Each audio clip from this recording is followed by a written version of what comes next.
Welcome to 10 Toes Down, boots on the ground with power, coming to you from all worlds. Hello, folks. My name is Darrell. Derby, Derby, Derby.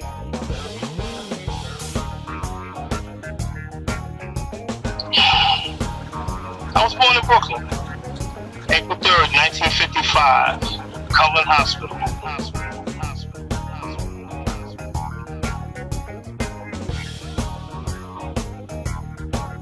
In my house, alcohol and cigarettes was readily available in my house.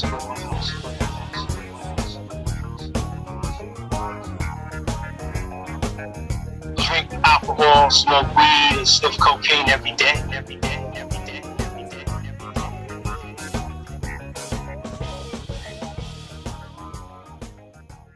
Hi, everybody. Oh, I miss you guys. I really hope that you guys can be with us for at least an hour because I'm going to have a great interview today.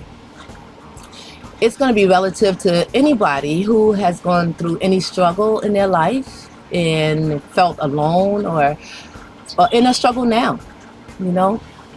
So I guess I can say that I've learned also through struggles, and I have someone here that I can say also have learned through struggles and is willing, and I'm so grateful that they are willing to share their story with you all. And I know that's going to help people out there to know that they're not alone and to know that they, have gone through something that other people have gone through too and survived it and became stronger and became, a voice for those who, have been able to meet that challenge and get through it. So, without further ado, I would like to introduce to you all this wonderful, great, and special person who goes by the name of Darrell Dolby. And I'm grateful for his presence here today with me. And I just can't say just how grateful I am. So, would you like to introduce yourself, Darrell? Sure. No problem.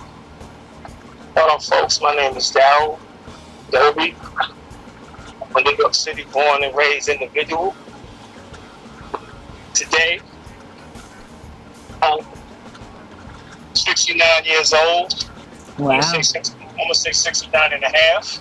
Mm-hmm. And I just got in my car because I wanted to eliminate the noise from my home because I couldn't control that. I have to control what I can control. Right, that's right. Well, I want to share with y'all I got clothes in the laundry, but they're all right. So, I guess I mean they deserve them. How do I sound? I sound better? yes, you do. You sound perfect. And Okay. yeah. And don't worry about the laundry. We all have things that we got to take care of, okay? So that's that. We get it. Yep. And we just thank.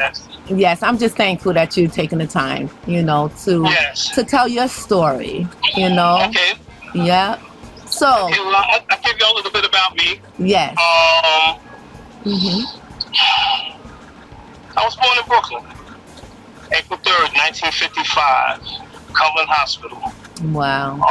If anybody know anything about New York City, Brooklyn, Cumberland Hospital was like downtown Brooklyn. I came home to Farragut. Now they call it housing, but back in the day we called it projects. And I lived there. Yeah. I lived there until the age of 16 years old when I moved from Brooklyn, New York to Jamaica, Queens, New York, which is considered, if you know, Southside Queens, it has so many notorious reputations from back in the day. So that's where I grew up. I had no problem blending in because coming from Farragut, Brooklyn, you learn how to survive because the premiums were stacked one on top of each other. Wow. I had an older sister, only 2 years older than me, and then my God's grace, God's mercy, my mother had another one, my baby sister Melanie, who's still with me today. And my sister blessed me with a nephew, Jacob, Yeah. when I was 15 years old. And Wow. the beauty of it, the reason why I shared that is he changed his name to Dobie. Wow. And he called me uncle. And him and my sister's nephews, they always say to me that I have 2 daughters, by the way. And I love them to death. Oh, that's beautiful. I love them to death. That's beautiful. Jesus, I can never say enough about it. Matter of fact, my oldest one, I got to take her on a doctor's appointment today. I got to pick her up. Okay. Because during the pandemic, she picked up some medical issues, but she'd be pissed as hell if I wasn't share that with you. Oh yeah, no, we good. That'll be her story. Right. Yes. That'll be her story. Yeah. But okay. Yeah, I'm pretty much grateful with where I am today. Yes, exactly. I worked for the city of New York for 35 years. Wow.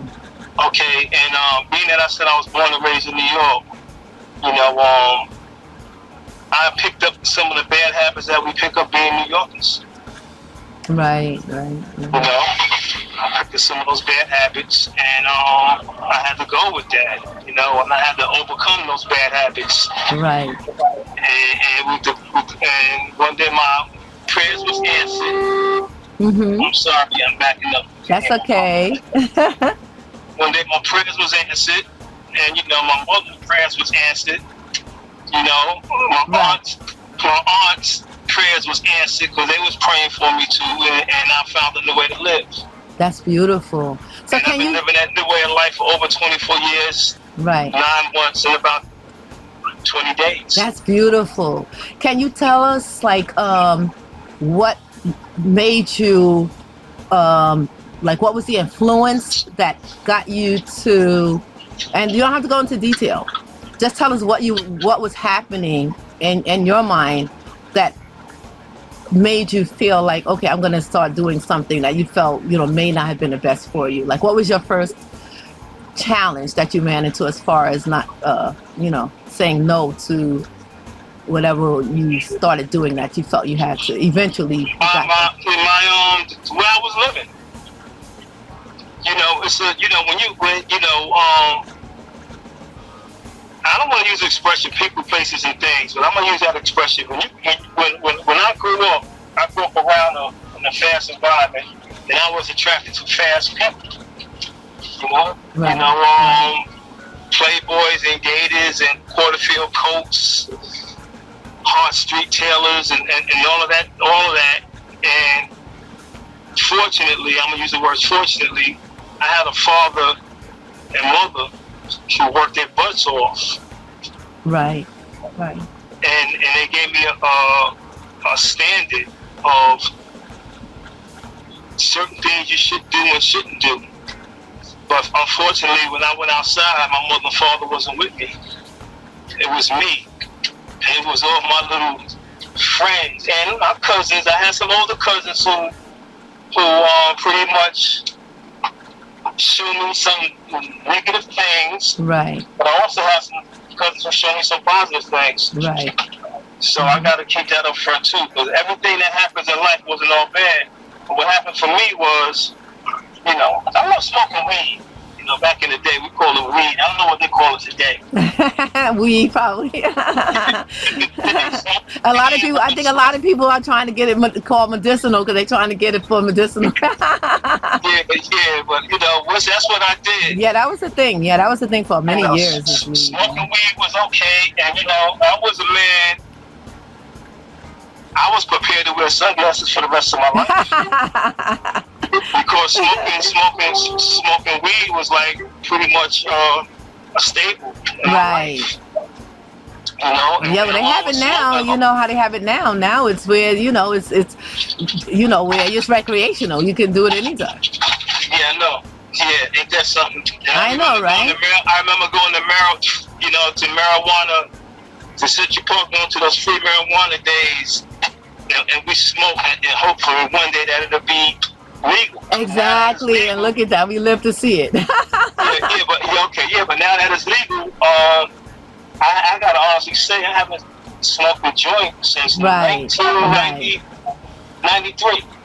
That's good. That's good. So Yeah, if it's not right, if it's not something that you have to do, or something that you're not really looking to do, then it's fine. It's fine. right, I don't right, knock yeah, anybody that does. I don't, you know, um, judge them, because they say that it does help in situations, and medically too. And I haven't really known anyone to get like addicted to marijuana. I know people who like to smoke, and if they don't have it, they don't have it. You know, but yeah. I guess it's different for different people. Cuz, let me tell you this. Marijuana is a drug. I was addicted. Now, I'm gonna Wow. say this because I had a job working for the city, making over $50,000 a year, knowing that I had to take a medical, knowing that marijuana stayed. No, let me keep it 100. I'm old school. Knowing that weed stayed in your system 28 days. Wow. Knowing I had 2 months notice that I had this medical, that they was gonna test my urine. Knowing this, and I heard so many people say, "Oh, it's not addictive. It's not physically addictive." But psychological addiction is just as grimy as physical addiction. Yeah, This is that's true. this is my story, right? That's This true. is my story. Yeah. So I went to that medical, and I hope some people listening to this who Yes. thinking that weed is cool. I went to that medical, and I tested positive for marijuana.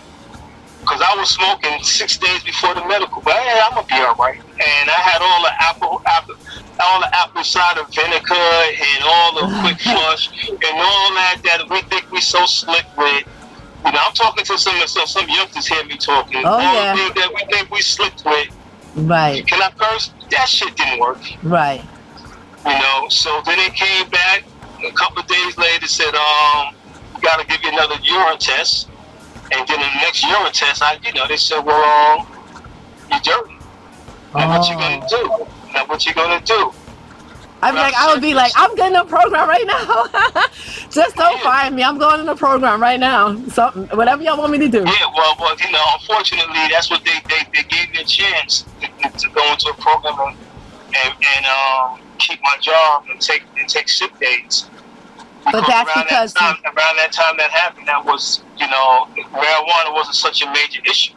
Right. But thank God I didn't give, but let me keep this 100, but, I never knew nobody who just smoked weed.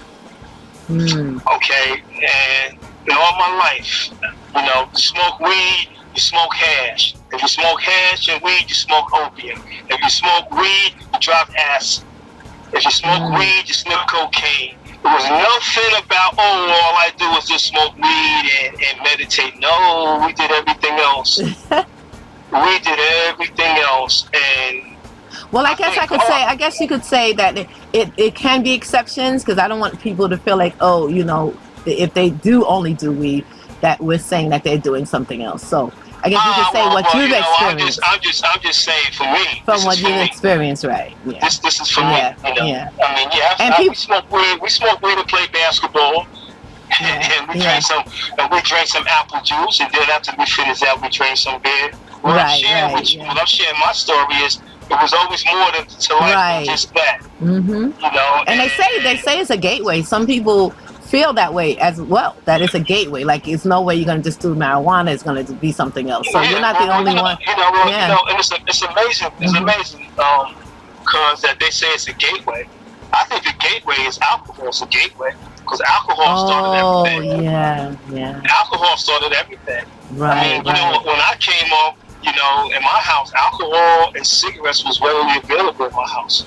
Right. I remember smoking a Terrington that my dad caught me. He made me finish it.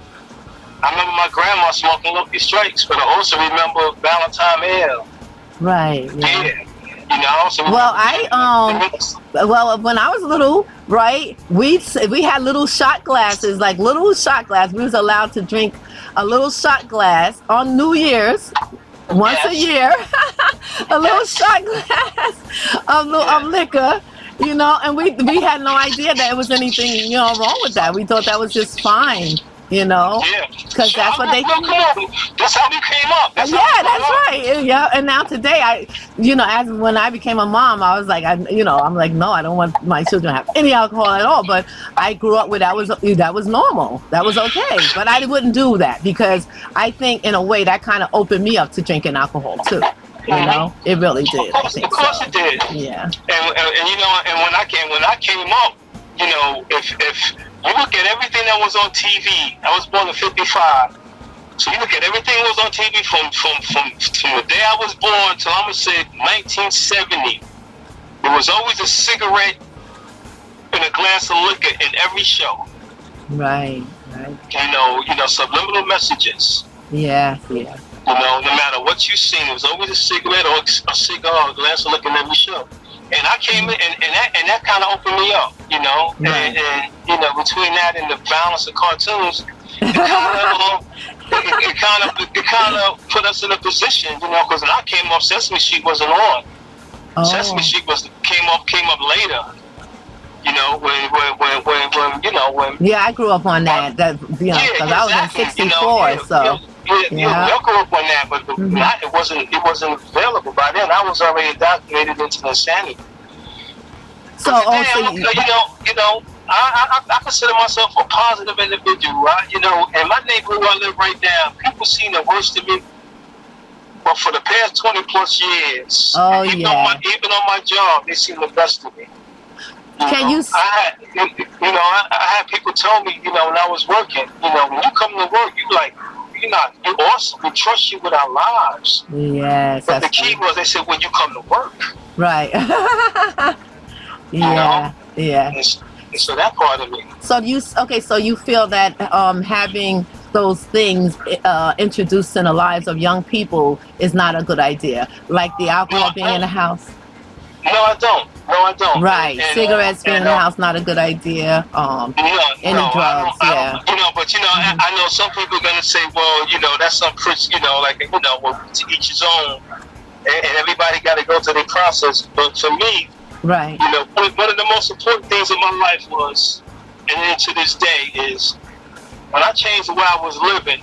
I said I want to break the cycle. Right. You know, wow. You know, I see my father. I see my grandmother. Right. You know, I see on both sides of my family.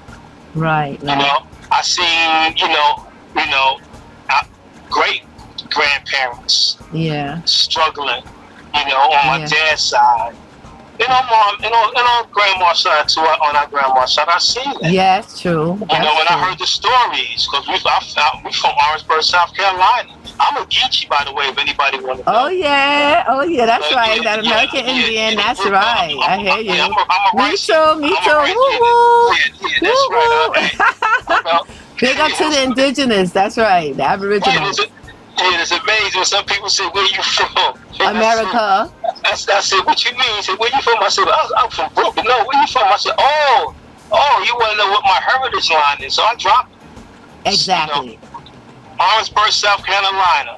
You know, descendants of slavery on both sides of my family. Mm-hmm. And I gotta live with that, and I was shy for that. Then some people say to me like, "Well, why do you work so? Why do you do all the things you do? How are you so successful?"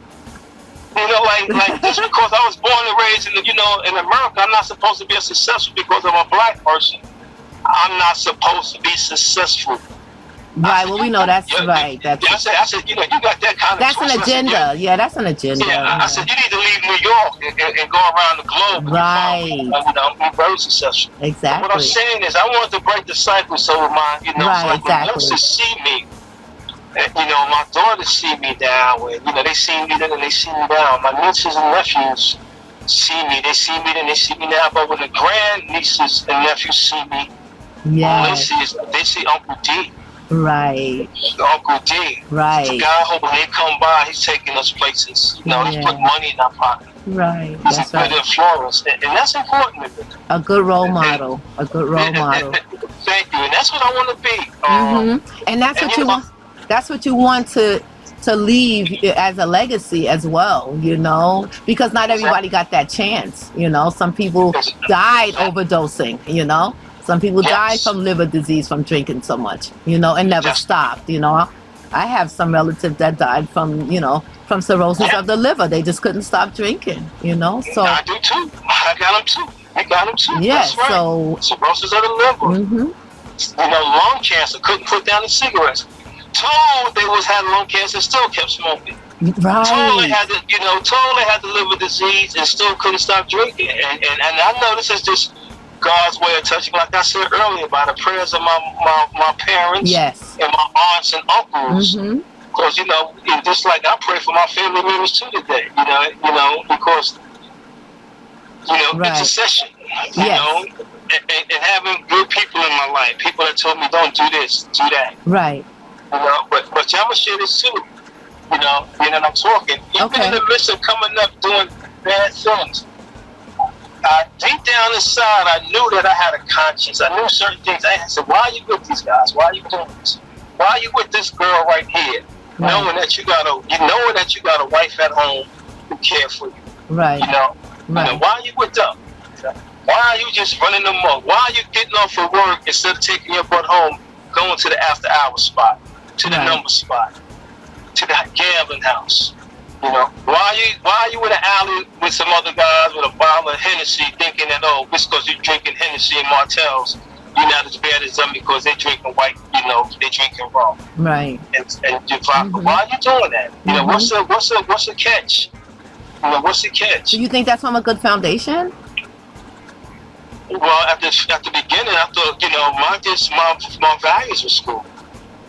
So I had to work on my foundation. It's not that my family put bad values in me. I picked up bad habits. Right. When you want to become a part of you want to just be down. People say, you want to be part of the crew. In order to be part of the crew, you got to do what the crew do. Is that like peer pressure? Peer pressure. I would say peer pressure is for those who, yes. As a young man, yes, it was peer pressure, but that's what my peers did. Right. When I went to schools, my peers everybody had a box, a pack of Lucky Strike, a pack of Cools or Newports. That was peer pressure. Everybody, and at the end of the week, everybody got to go to a party. And before going to that party, bring out a bottle of Blue Nun or pineapple wine or whatever. Right. Manischewitz. That's and you ain't got to drink it. But everybody else was, and we felt like a sucker if we didn't take one. And and with friends too. Sometimes family, they'll be like, "Come on, take this," because I haven't drank. I used to drink too, and I haven't drank in over 20 years. And my friends that I had that were with me when I was drinking, they can't believe that I don't drink. It's like, how you gonna have fun if you don't drink? And I'm like, well, I can have fun. I learned that I actually can have fun without drinking. So. Yeah, yes. I think the people that you're around does make a difference. Sometimes it really does. Yes. Because they will want you to join in. With what they're doing. Yes. So today I stay around people who do positive things. Right. That's beautiful. Today I consider myself a positive individual, even though I got some negative habits. I mean, we keep it 100. I think we all do. I think we all are work in progress. I went to the illegal number spot and put my numbers in. Okay. I didn't go to the lotto machine. I don't want to pay taxes when I win. So I still got things I got to work on. But I'm alive today, and I can see things. I'm not gonna sit up here and talk to y'all and tell you I'm a law-abiding citizen. I'm not gonna tell you that I don't get parking tickets. Matter of fact, I got 2 tickets. I got a ticket last week for having my inspection ticket expired.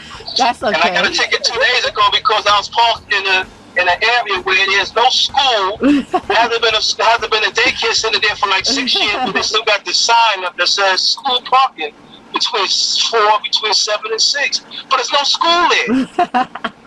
Well, okay, but I parked there anyway. I could have said to myself, "Why are you doing this, bro?" I said, "There's no school here." So I still make bad decisions, and sometimes I gotta pay for them. Well, I guess you gotta look from where you come from to where you are now. So just doing, just doing that is not. Come on, That's like, that's like nothing really, because people will do, people will make mistakes. You know, we will make a decision that we'll realize later wasn't the best decision to make. I mean, that Right. happens. You know, that's normal. We can't say, oh, we got to be perfect in everything. You know, and perfect at every time. I don't think there is anyone out there that's like that. I think we're all Yes. trying to get there, you know, one way or the other, you know, on our journey, because we all have different journeys, you know. Right. Right. And even if it's two people standing next to each other, they both have separate journeys, you know. Right. Right. No matter That's how right. close you are to somebody, you both have separate journeys, you know. And That's right. like you said, you're told by the family, you know, growing up to, you know, okay, you were given values, you know, you were given values by seeing how your mother and father, you know, made sure that you guys had what you needed always, you know. And Right. coming up that way, it makes you, it sets in you, you know, it sets a path in you, you know, that you could say, there's people that were in my life and people that are in my life that have kept me on a straight and narrow path. And I think Yes. that's what we need to help us get back on track. Do you think that was important in you realizing that, okay, I'm going to leave these things alone, that's not right for me? Do you think that had a lot to do with it? The people in your life that were telling you that that's not the right thing to do, and your role models that you had, and also the people who you love around you, that make have a big, I guess, toll on you, as far as you saying you don't want to continue to be on any kind of substance that was making you less of a, you know, productive Yes. person? Without question. I mean, without question. My family. You know. You know, my family. You know. I'm gonna share about. You know, I got put out the house when I was a young man. I think I was 23. Yeah. And yo. Well, come on. I guess the world already know we family, right? I ain't got to deny that. Well, now they do. It's okay. I don't care. It's okay. I I'm good. don't have a problem with it. I I'm don't have a good. problem with it. Okay. Yeah, I'm that's good. right. You know, so your aunt Ducey. Yeah, I'm putting out names out there, right? You know, my mother's father told me I had to leave because they caught me cutting up substances in the house, doing the wrong thing. You know, I was hustling, so. Right. You know, and I remember my mom said, you know, when you were selling weed, we tolerated that. And the word, we tolerate it. And as I grew older, I realized tolerate is not a good word. When somebody say they tolerate or they want to be civil, those is not good. Those are like, I'm just putting up with your ass, but I don't like you. I don't like what you do. It's Like, they not don't like what you're doing. yeah, I can tolerate you. I mean, they don't like you. They just tolerate. They just gonna put up with you. So, Right. But then she said, but this other stuff, you gotta go. And you got 30 days to go. You put me, your mother, your sister in danger. And at the time, I didn't even think I was putting anybody in danger. That's how twisted I was. And so I said to my dad, because my dad's the one who busted me, like, you told moms? And he looked at me like he didn't say the word, excuse me, he didn't say, like, gave me that, like, nigga, please look. Right. That's my wife. What are you talking about? Right. You know, what's wrong with you? And then I got a call from my aunt, my mother's sister, Ducey, like, yo, what's this? What are you doing? Right. And then your mother said to me, are you losing your mind? Your mother said that to me. And you know how many days that when I moved to Queens, I stayed at your house on the weekend just to come by and hang out with your brothers. Right.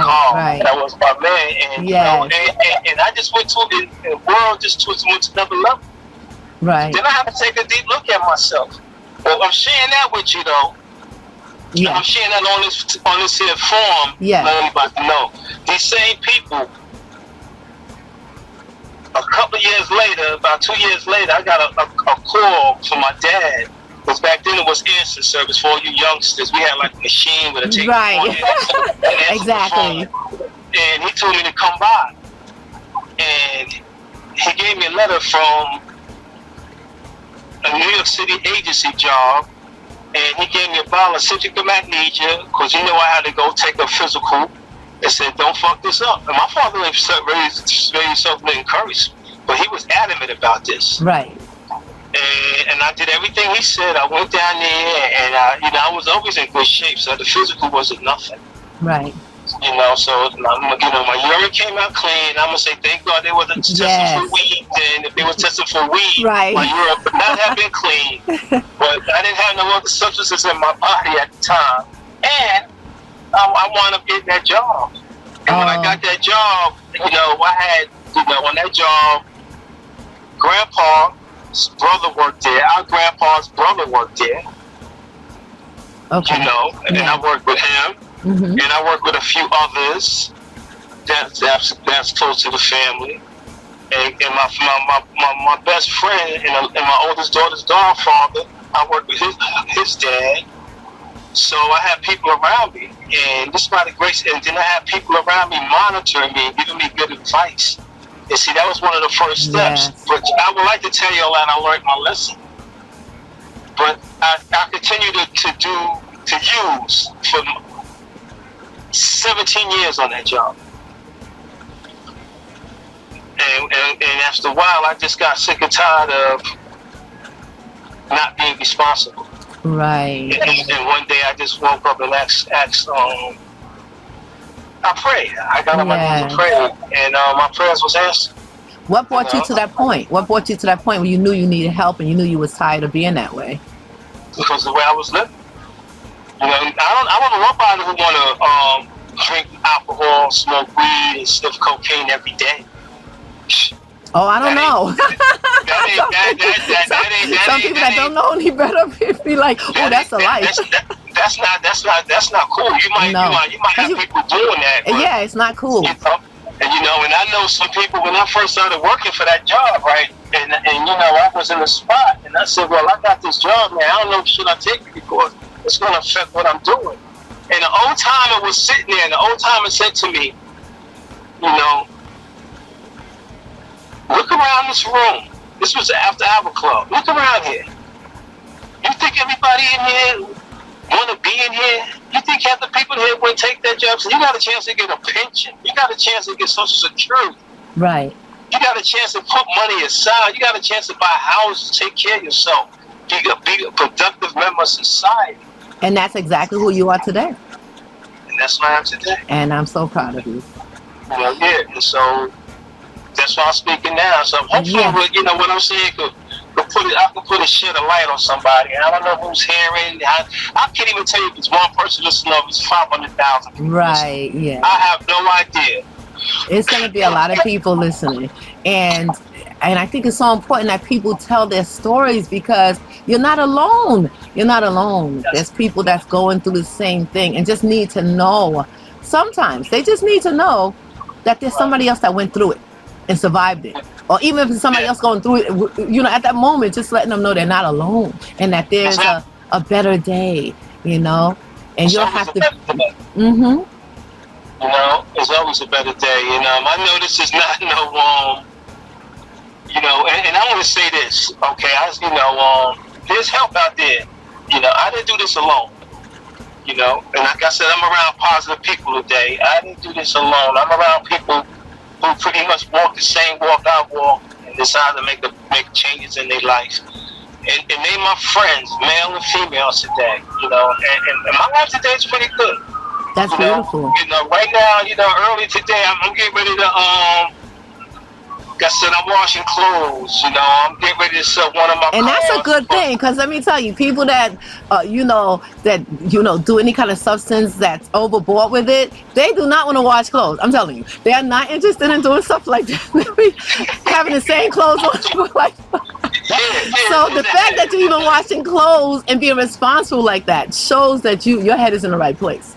Yes, and when I got deodorant. Okay, that's when I'm down to less than 3 bottles of Mitchell, I gotta go get more. When I'm down to less than like 2 6-roll packs of toilet paper, I gotta go to BJ's and get more. Well, you've come a long way. You come a long way. Yes, we've been through it. We've been through, like they say, through the fire. You have a testimony. It's not where we've been, right? It's not all about where we've been. It's more like where we are today, right? And where we plan on going tomorrow. We'll be That's trying to most go important, tomorrow. you know. And being 69 years old, life shows up. I'm not the picture of health. You know, my knees is hurt. Matter of fact, I don't have no bands on my knees today. Normally I put ace bands on, but I don't have none on today. I haven't worked out. I haven't been to the gym in over 6 weeks. And I looked at my calendar on my phone. I said, I haven't been to the gym in 6 weeks. So I got to get back in the swing. Yeah. I got to get back in the swing. Exercise is important. But I think the knees, from what I understand with the knees with guys, is from playing basketball on those hard cement courts for so many years. So many years. Mm-hmm. So many years. And, I didn't shit. Coming up, I did play a lot of basketball. I wound up collecting about 28 trophies in my life. Yeah, that's right. You had so many trophies. I remember that now. Oh my gosh, so many trophies. Basketball and baseball. So that was my sports. Right. I like to also share when I was coming up. Also in the era when I was coming up, it was the era of the Black Panther Party. Wow. Which is so amazing. When I was in high school, I was selling the Black Panther paper, Wow. And that's because, even in life, I realized in my life, I was always looking for something positive to do. It was never about always doing negative things, because it was always a balance, because, being positive is what counts. I think it's also because you had someone that you had people you had to answer to. Like like I think growing up we didn't have everybody around us wasn't hustling or doing drugs or not taking care of business. They were actually taking care of business. They were actually being responsible. We had people that were really taking care of their families and showing us good role models because church was one of the things. So it's like with our family members that was going to church, they always wanted us to go to church too. We always was kind of brought up in that kind of environment where, we knew that we were being watched, and we could go and do but so much or get away with but so much. We weren't able to have freedom, but we just knew that we couldn't just go too much. And there's certain things we could not do. Yes. We just knew that. So we still had some kind of, guidance with us where we knew that we couldn't just do anything. And I think that's important to have. I think that's really important to have somebody that you're going to have to answer to. We had not one person to answer to. We had many adults we had to answer to. Because if we did wrong, it's like, the other adults going to know about it and they're going to take turns getting on us about it. So it's like we couldn't go too buck wild out there. And I think that's an important thing to have in your life, young people to have in their life. Somebody that they know. Structure is very important. Absolutely. Structure is very important. Matter of fact, I thank God I have structure that saved me from not going over the hill. But exactly. Then again, we had family members who had that structure and they still went over the hill. Absolutely. That's true. That's true. Because the decisions we make sometimes, catches up with us. Right. And I think later down the line they realize it, and they come back most of the time. And I think sometimes too people go into those kind of abuses because of things we're not dealing with. Sometimes it's things that we have gone through and we haven't really dealt with it. Sometimes we're just following our friends. It's like different things, it seems like, that will take us there. Do you feel at any point there was like things that you felt in your life that was so hard and that's what helped you get, into the situations where you felt you were overdoing substances? Do you see it can happen to a person if they're going through things, or do you think it's more just because of the people that you're around? Mainly was decisions that was made.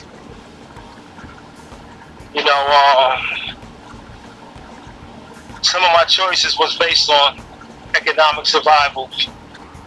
And those choices that is based on economic survival put me in a position where I I don't want to say I became my own supply. I wound up using on my own. Oh, okay. What's up, bro? Okay. Gotta excuse me. Somebody came by. I knew. No, that's fine. Okay, so you're saying that it's just, sometimes it's the availability of it and just, where you're just not thinking straight at the time. I'm on the phone. Peace. Give me a minute. Yeah. All right. Yeah. Yeah, okay. Okay, we're going to be wrapping it up soon, but I just wanted to ask. No. I'm gonna walk up to the car, so we good. Okay. So I guess. Mm-hmm.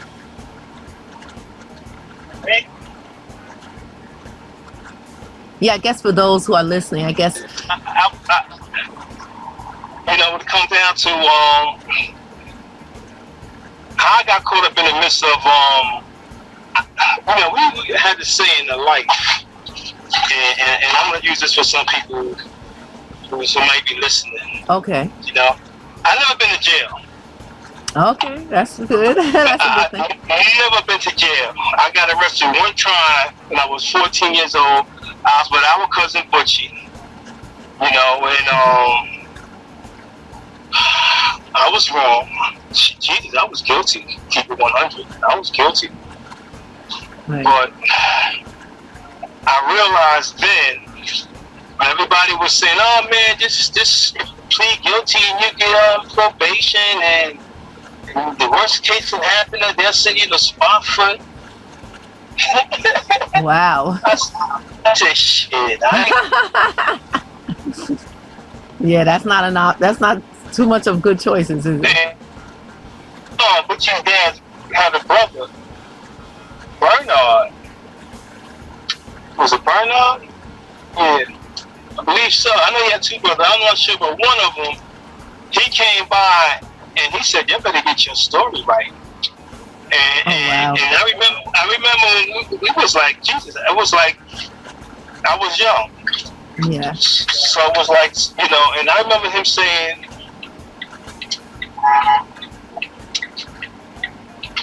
"You better get your stories right." And I remember Cuz saying, yeah, I know what to say. And I remember looking at this guy like, man, I hope he keep his mouth shut. So, but anyway, they want to throw, this is a shit with everybody here. They want to throw me, I was found not guilty.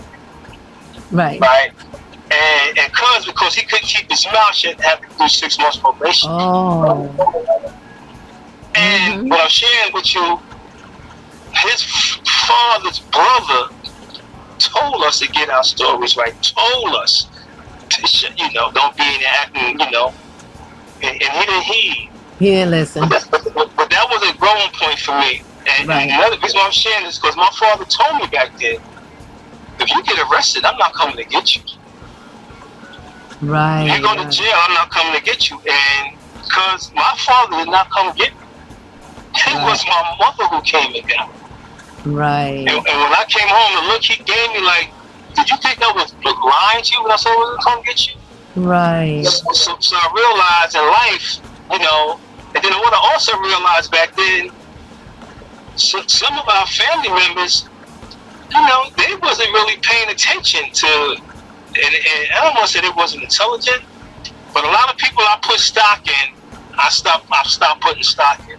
Right. If it makes sense. Right. Yeah. So a lot of people who I thought, I know they was family and I loved them, but I said, I can't listen to what this guy got to say, what she got to say. Right. Because they just doing the wrong thing. And then I started paying attention to everybody around me. Right. But then I also started paying attention to the hustlers, because at that time, man, they started having the $2 bag sellers and the weed sellers and the guys looking cool with the Beatle wigs on, black guys walking around with the Beatles, but the Beatles was in wigs on and and all that. Wait, you said wigs? Did they have wigs for real, or that was their afros? No, they had Beatles. The Beatles had wigs out back there. For real? And the guys would actually put them on? Yes. I never knew that. I never knew. Yeah. Yeah, black guys. That was like the thing. That wasn't the thing in the project. The Beatles was such a hit. Because coming up, we had everybody. We had those who wanted to be Superflies. We had those who wanted to be Jimi Hendrix. Right. So, So and true. that was the beauty. Another thing about me coming up and where I came up. Okay. Because today I can listen to Chicago's one of my favorite groups. Oh Transit yeah, they had some Authority. good. Oh yes. Oh my gosh. Yeah, and I can listen to Brass Construction, Cool Oh and Gang, yes. I remember that Temptation, group. Steppenwolf, Fred Zappa. We came up on. I came up listening to Yes. all of that. So Yes. I had a good upbringing, but I just got caught up in the midst of wanting to make money, wanting to pay bills, wanting to get fly, wanting to get a nice, Broham, Right. LTD Broham, want to get a Marquise, I think want there's to be, yeah. I think there's a lot of people that feel like that. I think there's young guys that feel like that too. I think there's young people in general that are facing the same kind of struggles. Yes, and that's what I'm sharing that. Peer pressure. What would be your advice? Yeah, what would be your advice to the young people that's going through, some things that we may have gone through coming up that led us in the wrong direction? What would be your advice to them? Wow, that's so. I can't. Wow. My advice. Wow, that's. I was, and I can't. Wow. Because for me to give advice to youngsters today, right? And they need it. The best thing I can do is be an example. Right. Because I could say a whole bunch of things. But the best thing I could do is when they see me, be an example. And see, I'm 69 now, so it's like, and it's amazing, Sometimes I get the, OG, triple OG status. They Yeah. say that. They say dope is a triple OG. And then some youngsters, I'm gonna share this. I went to a store a couple of years ago. I was still working, and I think that I'm not brushed by this youngster or whatever. He's on the block, and he said something slick out of his mouth, disrespectful, and I looked at him and I said, okay, this. And then I heard somebody else. They was like, they gave him a verbal lashing, and when I came, I said, yo, I apologize, man. I didn't mean that. I was like, wow. Right. I was like, wow. Yeah. Like, I said, you know who that is? And it's not, and listen, I'm not bragging. It's not none of that. I don't want that. I don't want You that. earned the stripes, though. You earned it. You earned that medal. Let's put it that way. You did. You earned that respect. You did. Yeah. Mm-hmm. So, and during the time of the pandemic, these young boys hit my car. I took Aaliyah to a doctor's appointment because she just came home, so I was making a move. It was a snowy day. And damn, I just gave my daughter. Okay, it was a snowy day, and then I got a phone call. I kept waiting, and I said, yeah. I said, oh man, somebody hit your car and something, man. And I said, wow. And I'm glad I had my Volvo and then leave that and drive the Jeep. Right. So I said, okay, I'll come home. Then I got a call. And this young man says, son, I'm so, I'm gonna be. I ran into your car. I'm waiting for you to come here. I'm not leaving. Youngster from the neighborhood. Oh wow. Youngster from the neighborhood. Mm-hmm. And when I came, right, I seen him, right, and I pulled up. And, he looked at me. I said, you all right? He said, yes. He said, all right? I said, yes. I looked at my car, and he said, we want to fix it. I said, you got insurance? He said, I'd rather not go through the insurance. Okay. Mm-hmm. This is just a young working man in my neighborhood, right? Right. Yeah. So I said, he said, how much you think it's gonna cost? I said, man, I don't know, man.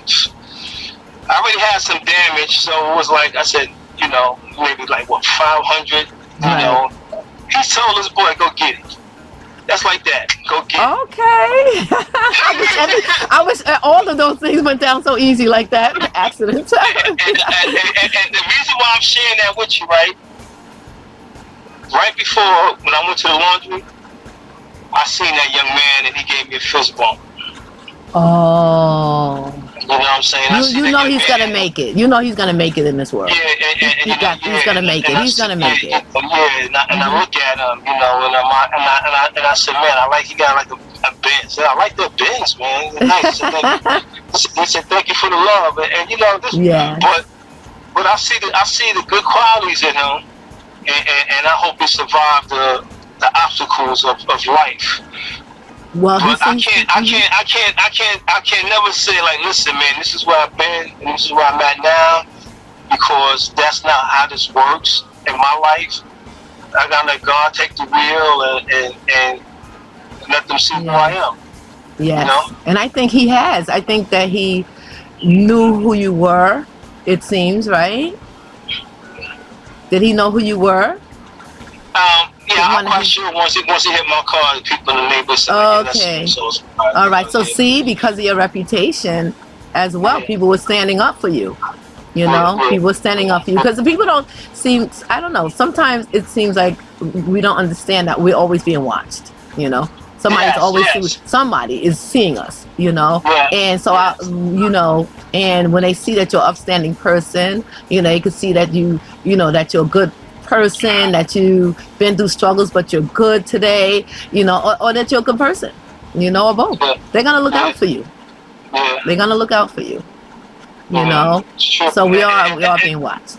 Yeah, and that's how this is today. And I went to a party some years ago when a cousin, one of our cousins just came home after doing 11 years. They was gonna let him out in 9, but they told me he had to be on probation. And he said, "Nah, I do 2 more. This way I get the time served, and when I get out, I'm free." Oh, okay. And at the time, I said, "Wow, who would do that?" But then I realized what he was saying. He said, "Because if something happened and they take me back, now I got to do like another 12 or 12 years." That makes so smart. That makes 2 more years to be free, to come out here and to, matter of fact, and she's been free. He's been out here walking free for over 22 years. So that's beautiful. But that choice, right? Wow. We was at a family function when around the time he first came home, and everybody was like crowding around him. You know, the youngsters, like they wanted to hear the jail stories. And he said to them, "Listen," he said, "that ain't nothing to be proud of." He said, "I'm not proud of that." He said, "But if you want to have something to be proud of," he said, "listen to what Cuz got to say." He pointed to me. Right. Wow. Here's a man who's been working for the last 20 plus years, taking care of his family, flip shit around, and I'm like, wow. And so I take homage in that. Exactly. And the reason why I'm sharing that with you, if somebody's listening, I'm just sharing. You can change your life, man. Exactly. The book, I'm gonna say this: the book ain't never closed until it's closed. You can always write a new chapter. So true. You can always write a new chapter. You know? That's beautiful. That's beautiful. And that's how we do this. So your takeaway message is to stay in there. Just hang in there. Things are going to be okay. Yeah. My message is, don't commit suicide today, because your number might come out tomorrow. Right. That's right. You know, tomorrow might be a better day. So if you're thinking today's a bad day, tomorrow might be that day that everything turns for the good. Right. And your life can change. Your life can change. Exactly. That's what I mean. That's what I mean. I said your number could come out tomorrow. Exactly. Your life could change. Absolutely. That's beautiful. Well, I hope I haven't.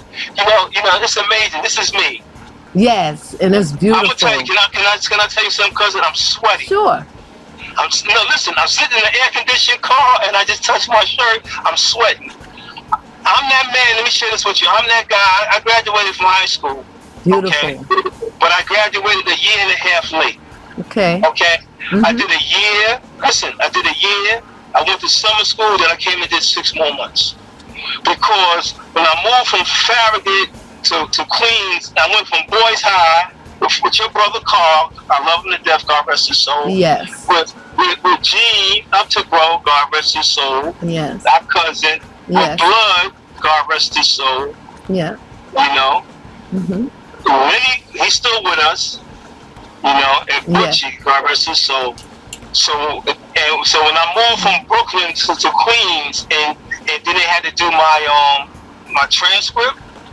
Yeah. And my mother was, oh, my son, he's in the, you know, he plays music and he's just, you know, plays basketball, you know. And then when they came in my transcript and seen all those 38s from Cutting. Oh. You know, from Cutting class. Right. Oh boy. the look on my mother's face, I said to myself, well, I gotta definitely, I cannot drop out. I cannot go to no Harlem prep. I can't go to another school. I can't take an equivalency test. I gotta get this. So I made sure I do hell and high water. I stuck and stayed. Yeah. And I got that, and I graduated. That's wonderful. I graduated. So what I'm saying, I'm sharing that with you to say that things change. Exactly. You know? Things change. There's a light at the end of the tunnel, right? Exactly. Mm-hmm. Exactly. Okay, but you know, that was one. But then again, I was with my mother one time. We went to Jersey to our cousin's house in Bristol, New Jersey, and one of our cousins, who was my mom's cousin, said, my mom said, what are y'all back there smoking those reefers? And she said, yep, and we got it from Darrell. Oh no! And my mother looked at me with such disgust because I was in her car, rode with her, but here it is with trafficking from one state to another, not even thinking about how it could have been a problem. Right. You know? Yeah. You know, so I'm just sharing part of our, that's part of life. Right. I mean, but I always wanted to, but I'm sharing this. When I changed my life around, my mother said to me, when she was in Arizona, I went to see her. She said, that's Pastor Taylor, man. I kind of gave it was there, Mom. And she said, she said, Gina, I got my son back. Right. Oh. She said, I got my son back. That's beautiful. I know. And I think that's one of the things that makes us change too. Is seeing the disappointment in our mothers or our fathers. You know, like just seeing that face, just seeing that soul just sink because of something that we did. I think that's one of the things that makes us change, you know, for the better. And I'm going to share this with you because I know the clock is ticking. My wife, which you know, I know you love her. Yes. She bought me a black suit. Oh. And at the time, I didn't even put it together. That's how caught up in insanity I was. I didn't even realize. She bought me because they were to bury your dumb ass if you don't change. Yeah. That's a statement right there. She was making a statement. Yeah. Not when you're in the forest, you can't see it for the trees. No, like you can't exactly. You don't. But once you come out, then you start seeing everything so clear. You know, so much more clear. You start to understand the different things that happened on your journey and why. You know, and you're stronger, right? Because whatever we go through, right? If it doesn't kill us, it makes us stronger, and that's the truth. And I think it also starts from the cradle to the grave. Really, the influences in our lives that directs us in different, directions based on how we look at it and how we want to take it. But I say definitely there's people in our lives that care. We're gonna realize that as we live our lives, we're gonna understand, why they said the things they said, why they didn't do the things that they chose not to do, why they were treating us the way that they were treating us. All of it starts to become clear. When you're coming out, when you come through the fire, you start to understand things. And it makes you stronger, definitely. Yes. And I think that the things that you've gone through, the challenges that you had, the respect you gained from going through that and coming through it, being victorious over it, is definitely, I could say, is definitely something to be very, very proud of. Thank you. And I thank you so much for telling your story, because it's so many people, and we don't even know the struggles that some people are having, because some of them will put on a happy face, and they're really going through some really hard times, Oh yeah, oh you yeah. know. And I think that them hearing, that there is hope, that there is, a light at the end of the tunnel, that there is a better day, like you said, a lottery day that's coming up, just Yes. good things, can can happen for them. It's got to know that there's other people that have come through it. So I'm so thankful that you came and told your story, so that, I'm you know, glad I came and did it too. Me too. yeah, I appreciate it so much. Appreciate And you. yeah, and I just want to say that I'm very proud of you. I'm very proud. I've always been proud of you anyway. Always. I got to tell you. So, Yeah. yeah. And I know you've been through struggles, because you told me. And I'm happy that you made it through, and that you was a role model for your children, and that you're there with your beautiful wife. And, she's so happy because show her that you can go through hard times, but come back, because you have people that love you, that depend on you, you know, Yes. and you want to be there for them just like they were there for you. So thank you so much, Cuz. I really appreciate your time. Thank you. And I just want to say, I just can't thank you enough for coming and sharing your story. And I'm sure it's going to touch the lives of those who hear it. So thank you again. All right, I love you. I love you Thanks too, for Cuz. thanks for letting me get outside myself for an hour. I'm grateful. I'm grateful. I'm Okay. grateful. Thank you for your story. And All thank you right, for sharing it. tell that producer I said, what's up? Oh yeah, Love you yeah, too. yeah.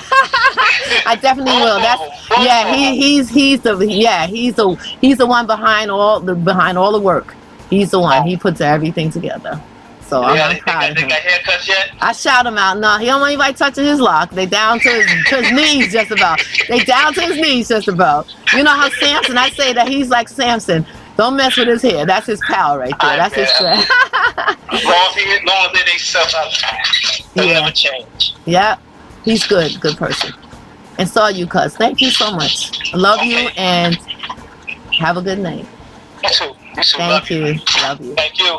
Okay. Bye. All right. Thank you, everybody, for being here, and you all have a wonderful night.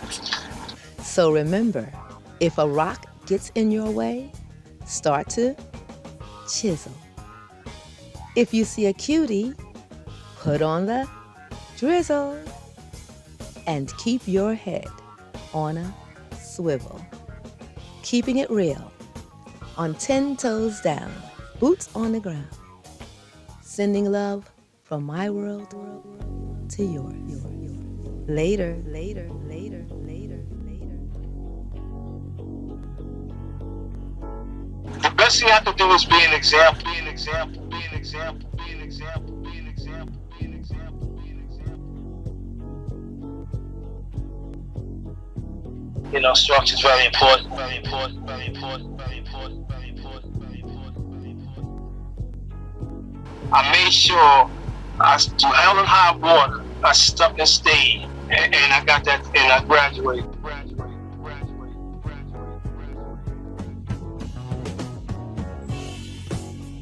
Praying, and my prayers was answered. This one brother, I prayed.